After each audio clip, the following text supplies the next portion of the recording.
Howdy y'all, welcome. This is Sizzling Care back from Lunar Legends Gaming, and for today's video, I'm going over a sort of challenge or test that I recently did.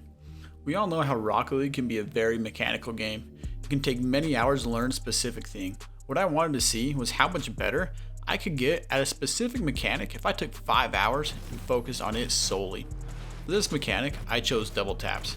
And like where any great journey of learning would start, I went to YouTube to seek advice of those better than me at this game. And I found a good amount of tutorials, so I watched a couple, pieced together main points of advice from what they said, and got to the grind. I wanted to split the training into two parts. The first part would be off the wall double taps, and the second would be from the ground. For the first part, I started working in free play and going for those off the wall double taps that I just mentioned.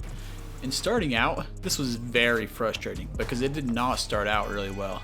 I was not making very many goals, but I did learn a few things that can help you all when you are learning the same thing. First, take time to practice each part of the double tap, such as the setup and the first touch. Taking time to actually practice those things individually will help you improve quickly. And when I say quickly, I mean quickly. Second would be to start closer to the goal. Don't try to start off from behind the half line because this just seemed to add a little bit of extra difficulty that was not needed when you start learning, just because you have. The third thing, if you have to fight the direction of the ball when it is flying, this will make hitting the double tap and actually getting in so much harder for various reasons.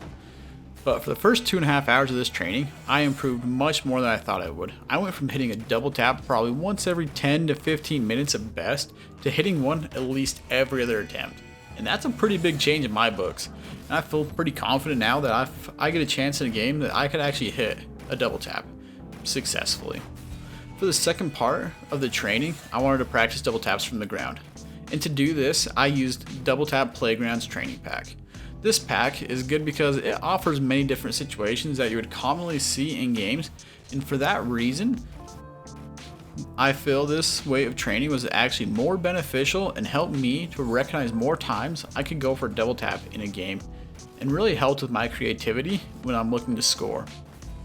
A couple things I took away from the second 2.5 hours though that I can share with you is that not all setups in the training pack are going to be good to work on at all skill levels. And it's okay to skip some levels. Don't worry so much about making that perfect shot, but instead find levels you feel you see often in the game and work on those first, and then go back to the ones if you want to later on. But still, try to stretch yourself so you're learning and growing and getting better at the game.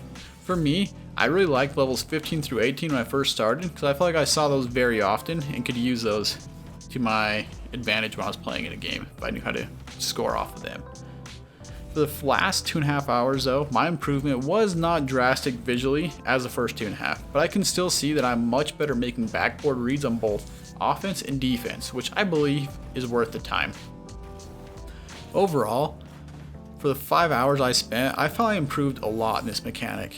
A lot more than I was expecting to be able to improve from 5 hours. I think taking 5 hours to train this skill is very good because it set up more for future improvement and set a good foundation going forward, not only for this mechanic but for others as well, such as air dribbles or flip resets. But once again, thanks all for watching. Don't forget to subscribe for more content like this and let me know what other mechanics you want to see me work on next.